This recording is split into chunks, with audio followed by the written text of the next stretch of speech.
ভারতে নিজের ব্যবসা শুরু করার কথা ভাবছেন তাহলে এই আলোচনাটা কিন্তু আপনার জন্যই। ব্যবসা শুরু করার সবচেয়ে সহজ আর প্রথম ধাপটাই হলো একক মালিকানা বা সোল প্রোপ্রাইটরশিপ।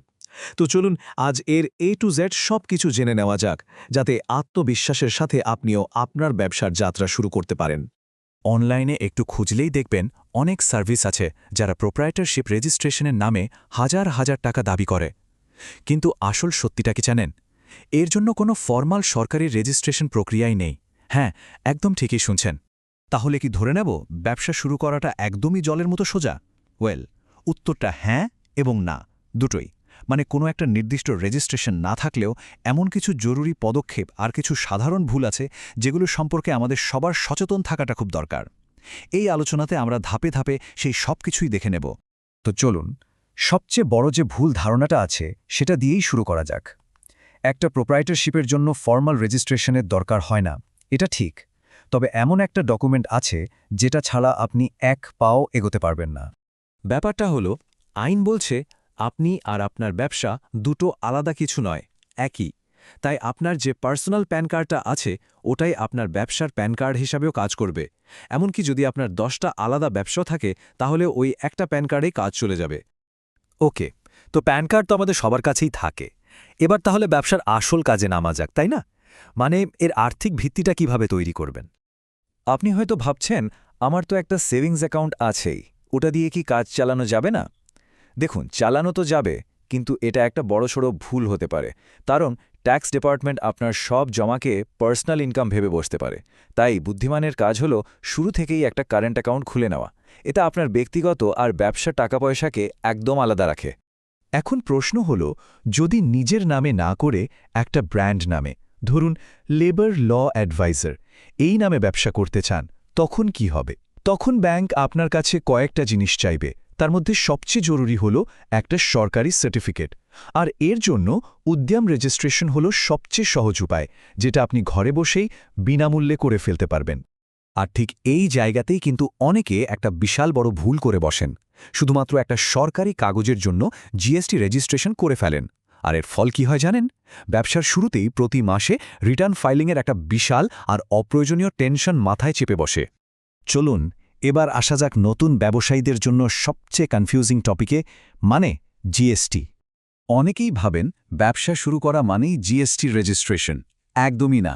আপনাকে প্রথম দিন থেকেই জিএসটি নিতে হবে না। যদি আপনি সার্ভিস দেন তাহলে বছরে 20 লক্ষ টাকার টার্নওভার না পেরোলে জিএসটি লাগে না। আর যদি জিনিসপত্র বিক্রি করেন তাহলে এই লিমিটটা আরও বেশি, 40 লক্ষ টাকা। জিএসটি নেওয়ার একটা বিরাট সুবিধা আছে, আর সেটা হলো ইনপুট ট্যাক্স ক্রেডিট বা আইটিসি। সহজ কথায়, এটা হলো একটা সিস্টেম যা আপনার লাভের পরিমাণকে অনেকখানি বাড়িয়ে দিতে পারে। বিশ্বাস হচ্ছে না? চলুন পরের উদাহরণটা দেখলেই সবটা পরিষ্কার হয়ে যাবে। দেখুন ম্যাজিকটা কোথায়।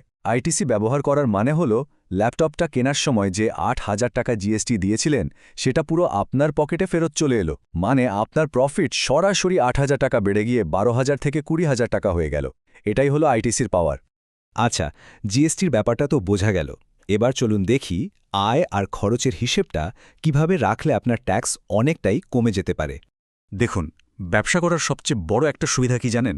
সেটা হলো আপনি আপনার খরচ দেখিয়ে ট্যাক্স কমাতে পারেন। মানে দোকানের ভাড়া, যাতায়াত, এমনকি একটা ল্যাপটপ কেনা, এই সব খরচ আপনার আয় থেকে বাদ যাবে। ট্যাক্স লাগবে শুধু যেটা আপনার আসল লাভ সেটার উপর। ভাবুন, আপনি একজন চাকরিজীবী, বাইকে 100 টাকার পেট্রোল ভরলেন। আপনার পকেট থেকে সোজাসুজি 100 টাকাই গেল, যেটা আপনার ট্যাক্স দেওয়া হয়ে যাওয়ার পরে টাকা থেকে যাচ্ছে। কিন্তু আপনি যদি একজন ব্যবসায়ী হন তাহলে গল্পটা কিন্তু একদম আলাদা। ওই একই 100 টাকার পেট্রোল আপনি ব্যবসার খরচ হিসেবে দেখাতে পারবেন। আর আপনি যদি 30% ট্যাক্স স্ল্যাবে পড়েন তাহলে সঙ্গে সঙ্গে আপনার 30 টাকা ট্যাক্স বেঁচে গেল। মানে আপনার জন্য পেট্রোলের আসল দাম পড়ল মাত্র 70 টাকা। দারুণ না? এখন মনে হতেই পারে, বাপরে, এত হিসেব কি রাখবে? আপনার জন্য একটা দারুণ খবর আছে। সরকার ছোট ব্যবসায়ীদের জন্য একটা খুবই সহজ স্কিম এনেছে, যার নাম প্রিজাম্পটিভ ট্যাক্সেশন। এখানে আপনাকে কোনো লম্বা চড়া হিসেব রাখতে হবে না। আর একটা মজার জিনিস কি জানেন? আপনি যত বেশি ডিজিটাল পেমেন্ট নেবেন আপনার ট্যাক্সও তত কমবে। তো ব্যবসা তো শুরু হলো, এবার সেটা ধীরে ধীরে বাড়ছে, আপনি লোক রাখার কথা ভাবছেন। যেই আপনি কর্মী নিয়োগ করবেন, অমনি কিন্তু আপনার উপর কিছু নতুন দায়িত্ব আর আইনি নিয়মকানুন এসে পড়বে। আপনার কর্মী সংখ্যা কত সেদিকে কিন্তু খুব ভালো করে নজর রাখতে হবে, কারণ একটা সংখ্যা পার হলেই নতুন নতুন নিয়ম চলে আসে। যেমন প্রথম কর্মী নিলেই শপস অ্যান্ড এস্টাবলিশমেন্ট অ্যাক্ট, 10 জন পেরোলেই ইএসআই, আর 20 জন পেরোলে পিএফ রেজিস্ট্রেশন বাধ্যতামূলক হয়ে যায়। তাহলে সোল প্রোপ্রাইটারশিপ নিঃসন্দেহে শুরু করার জন্য একটা দারুণ উপায়, কিন্তু এর কিছু সীমাবদ্ধতাও আছে।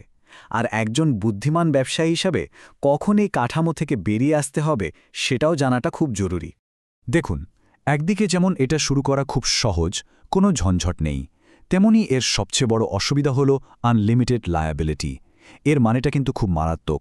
যদি ব্যবসায় কোনো বড় লোকসান হয়, তাহলে আপনার ব্যক্তিগত বাড়ি, গাড়ি সবকিছু ঝুঁকির মধ্যে চলে আসতে পারে। তাহলে কখন বুঝবেন যে এবার কাঠামো বদলানোর সময় এসেছে? কয়েকটা সিগন্যাল দিচ্ছি। যদি দেখেন আপনার টার্নওভার জিএসটি লিমিটের কাছাকাছি চলে এসেছে, বা আপনার কর্মী সংখ্যা 10 ছাড়িয়ে যাচ্ছে, অথবা আপনি লোন নিতে বা ইনভেস্টর আনতে চাইছেন, তাহলেই বুঝে নেবেন প্রোপ্রাইটারশিপের দিন শেষ।